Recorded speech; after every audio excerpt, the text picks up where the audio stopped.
आज हम चर्चा करेंगे एक ऐसे इंटीग्रेटेड सर्किट के बारे में जो कि प्रिसीजन टाइमिंग डिलेज के लिए यूज़ होती है। हम बात करेंगे आज 555 टाइमर आईसी के बारे में। इसको यूजुअली हम यूज़ करते हैं टाइम डिलेज, पल्स जनरेशन या फिर ऑसिलेशन के लिए। हम ये कुछ इस तरह से दिखती है।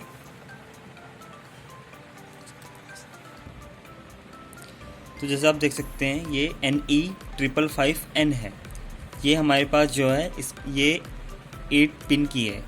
यहाँ पे जो नोट्स दिख रही है आपको, यहाँ से हम काउंट करना स्टार्ट करते हैं। ये वाली 1 2 3 4 5 6 7 एंड 8। इस आईसी की मदद से हम अपने किसी भी सर्किट में टाइम डिले दे सकते हैं और उस डिले को हम किसी भी एक एक्सटर्नल कैपेसिटर और रेजिस्टेंस की कॉम्बिनेशन से कंट्रोल या फिर मैनेज कर सकते हैं। तो आइए अब इसके इंटरनल सर्किटरी देखते हैं। जैसे कि पिन तो मैंने आपको बता ही दी थी, इसके अंदर 8 होती हैं। इसमें एक और आती है 555 में जिसके अंदर 14 पिन्स होती हैं। यहाँ पे आप देख सकते हैं जो फर्स्ट वाली पिन है वो ग्राउंड, मतलब यहाँ पे हम नेगेटिव वोल्टेज अप्लाई करते हैं। सेकंड वाला जो हमारा पिन है वो हमारे इनपुट को ट्रिगर करने के लिए काम होता है। और थर्ड वाला जहाँ से हम आउटपुट लेते हैं, यहाँ से हमें स्क्वायर वेवफॉर्म मिलती है।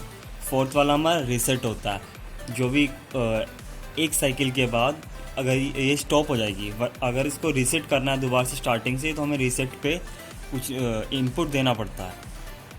इसलिए हम पिन नंबर 8 जो कि VCC है, जहाँ पे हम पॉजिटिव वोल्टेज देते हैं, और 4 को मोस्टली शॉर्ट सर्किट कर देते हैं। यहाँ पे हमारा कंट्रोल वोल्टेज होता है जो हमारे इंटरनल वोल्टेज को कंट्रोल करने के लिए काम आता है। ये बेसिकली बाय डिफ़ॉल्ट जो होता है ये 2/3 टाइम्स ऑफ VCC होता है जो हम अप्लाई करते हैं। ये थ्रेशोल्ड क्या करता है, थ्रेशोल्ड और जो कंट्रोल वोल्टेज होता है उन दोनों का वोल्टेज जो होता है वो कंपेयर होता है एक कंपैरेटर में, जो कि हमारा ओपैम्प होता है। उसमें उसको हम ऐसे कंपैरेटर इस्तेमाल करते हैं, उसके थ्रू हम पास करके इनके वोल्टेज को कंपेयर करते हैं। इस वाले जो हम आज स्टेबल मोड में हम पढ़ेंगे इसको, तो उसमें हम क्या करेंगे, पिन नंबर 6 और 2 को शॉर्ट सर्किट कर देंगे। और यहाँ पे आता है हमारा फिर डिस्चार्ज का।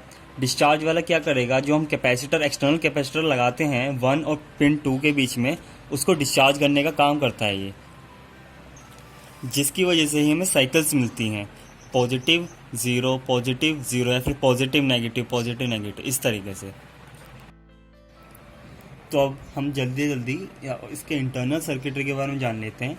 यहाँ पर आप देख सकते हैं कि 3 रजिस्टेंस जो हैं VCC टू ग्राउंड सीरीज में कनेक्टेड हैं। ये एक तरीके से वोल्टेज डिवाइडर सर्किट बनाते हैं, जिसका जो आउटपुट होता है वो कंपैरेटर में जाता है। ये 2 कंपैरेटर हैं, इनमें कंपेयर होके उसके बाद एक RS फ्लिप फ्लॉप में जाता है। उसके थ्रू एक फिर BJT या MOSFET होता है। उसके बाद हमारा सीधा आउटपुट में एक स्क्वायर वेवफॉर्म मिल जाती है। काफ़ी सारे र्यूमर्स ये भी हैं कि इसमें जो ये रेजिस्टेंस होते हैं वो 5 किलो ओम के होते हैं, इस वजह से इस आईसी का नाम 555 आईसी है, लेकिन ऐसा नहीं है। दरअसल ये सिर्फ एक सिंपल सी सीरीज़ थी, ये 555, 556, 557, उसमें सबसे ज़्यादा पॉपुलर जो था 555 है बस।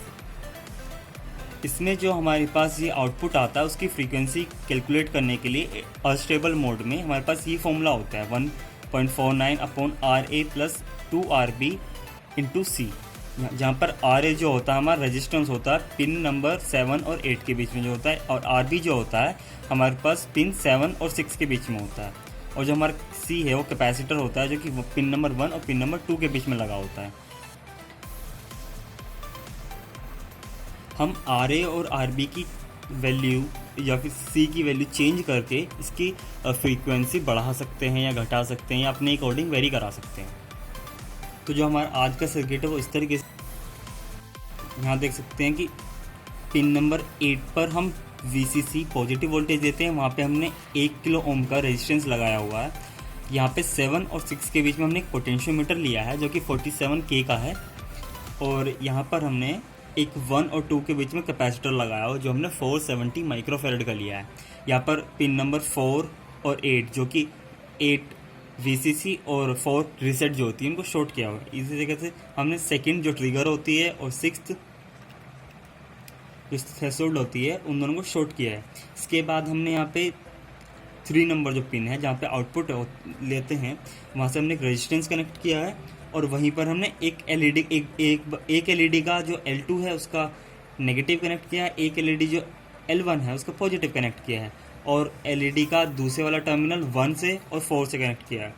तो यहाँ पे ऐसा होगा कि जब साइकिल आएगी, पॉजिटिव साइकिल आएगी तो करंट इधर से आके L1 में चला जाएगा, जब नेगेटिव साइकिल या फिर ज़ीरो आएगी तो L2 में चला जाएगा। तो एक बार L1 जलेगी, एक बार L2 जलेगी। इसी तरीके से हम ऑसिलेशन इसमें बनेगा, जिसकी वजह से एक बार एलईडी L1 जलेगी, एक बार L2 जलेगी, और इसकी स्पीड है या फिर कह लो फ्रीक्वेंसी कह लो, उसको हम कंट्रोल कर सकते हैं इस पोटेंशियोमीटर के थ्रू।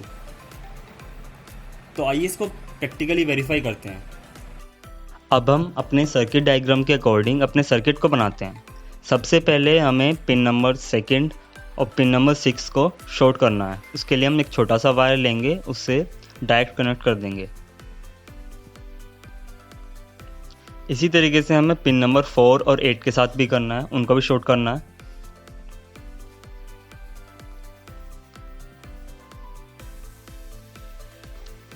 अब हमने यहाँ पे 470 माइक्रोफैराड का एक कैपेसिटर लिया है, जिसकी नेगेटिव टर्मिनल को हमें कनेक्ट करना है पिन नंबर 1 के साथ, और पॉजिटिव टर्मिनल को कनेक्ट करना है हमें पिन नंबर 2 के साथ। यहाँ पे मैंने R1 की वैल्यू, R1 रेजिस्टेंस की जो वैल्यू है वो 1 किलो ओम ली है, उसको हम कनेक्ट करेंगे पिन नंबर 8 और पिन नंबर 7 के अक्रॉस। देन R2 को हमें वेरिएबल रखना है ताकि फ्रीक्वेंसी या ब्लिंक टाइमिंग जो भी हो उसको कंट्रोल कर सकें। इसलिए हमने यहाँ पे 47 किलो ओम का पोटेंशियोमीटर लिया है, जिसे हम पिन नंबर 7 और पिन नंबर 6 के अक्रॉस कनेक्ट कर रहे हैं। अब हमें आउटपुट के लिए एलईडी लगानी है। उसके लिए मैंने 2 सीरीज़ कनेक्टेड एलईडी को पैरेलल में लगा दिया, ताकि ये 4 एलईडी जिसमें कि 2-2 के सीरीज़ में और उन दोनों का सीरीज़ पैरेलल में हो जाए। इसमें हमारा एक टर्मिनल जो है नेगेटिव है और एक टर्मिनल पॉजिटिव है। इसी के अकॉर्डिंग हम अपने जो नेगेटिव टर्मिनल है उसको एलईडी के नेगेटिव से कनेक्ट कर देंगे, जो कि पिन नंबर 1 है, और इसी तरीके से पिन नंबर 4 जो कि पॉजिटिव है उसको एलईडी के पॉजिटिव से कनेक्ट कर देंगे। और जो हमारा आउटपुट आएगा, जो हमारी वेवफॉर्म आएगी, वो आएगी पिन नंबर 3 से, तो उसको हम एक के पॉजिटिव से और एक के नेगेटिव से कनेक्ट कर देंगे। तो हमारा सर्किट अब कंप्लीट हो चुका है। इसको वोल्टेज सप्लाई देते हैं। पिन नंबर 8 पे मैंने पॉजिटिव कनेक्ट किया और पिन नंबर 1 पे मैंने नेगेटिव कनेक्ट किया। इसको मैंने यहाँ पे अप्रोक्स 6 वोल्ट दिया है। आप देख सकते हैं इसकी ब्लिंक टाइमिंग को मैं कंट्रोल कर रहा हूँ पोटेंशियोमीटर के थ्रू।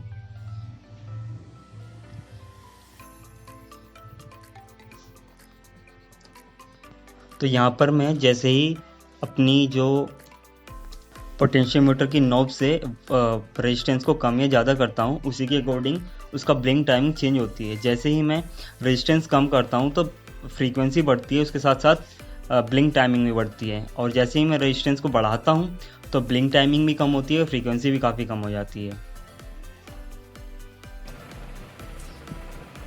तो अब हमारे पास फ्रीक्वेंसी का फॉर्मूला है, उसी के अकॉर्डिंग हमने 2 केस लिए हैं जो बिल्कुल एक्सट्रीम है। एक में हमने 0 ओम लिया है, जिसमें फ्रीक्वेंसी 3.3 हर्ट्ज़ आ रही है, आप देख भी सकते हैं। दूसरे केस में मैंने जो आर बी है उसको एक्सट्रीम पे लिया है, मतलब कि पोटेंशियोमीटर की जो वैल्यू ली है वो 20 किलो ओम ली है। इसमें हमारे पास 0.77 हर्ट्ज़ आ रही थी, मतलब कि 0.77 ऑसिलेशन पर सेकेंड, मतलब कि एक ऑसिलेशन पर 10 सेकेंड। एक बार L2 जल रही है, एक बार L1 जल रही है। इसी तरीके से वेव के अकॉर्डिंग ये ब्लिंक कर रही है। कि यहाँ पे आप देख सकते हैं कि हमारा सर्किट जो था वो पुराने वाला ही है। यहाँ पे मैंने पावर सप्लाई देने के लिए यहाँ पे बैटरी का यूज़ किया है। ये बैटरी जो ओल्ड मोबाइल फ़ोन्स में होती है, इनका वोल्टेज 3.7 वोल्ट के अप्रोक्स होता है। ये मैंने 2 लिए हैं जो कि सीरीज़ में लगाई हैं। तो अब इसमें मैंने यहाँ पे पोटेंशियोमीटर इस तरीके से लगा दिया है। यहाँ पे ये चार्जिंग का USB पोर्ट लगाया है, और साथ ही में ये LED इंडिकेटर है चार्जिंग की। यहाँ पे मैंने स्विच लगाया है ऑन ऑफ करने के लिए। तो यहाँ पर मैं आपको चार्जिंग का दिखा देता हूँ।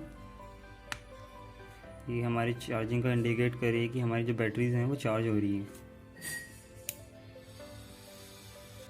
इसके ऊपर लगाने के लिए मैंने कुछ इस टाइप से बनाया है। ये CNC कट डिज़ाइन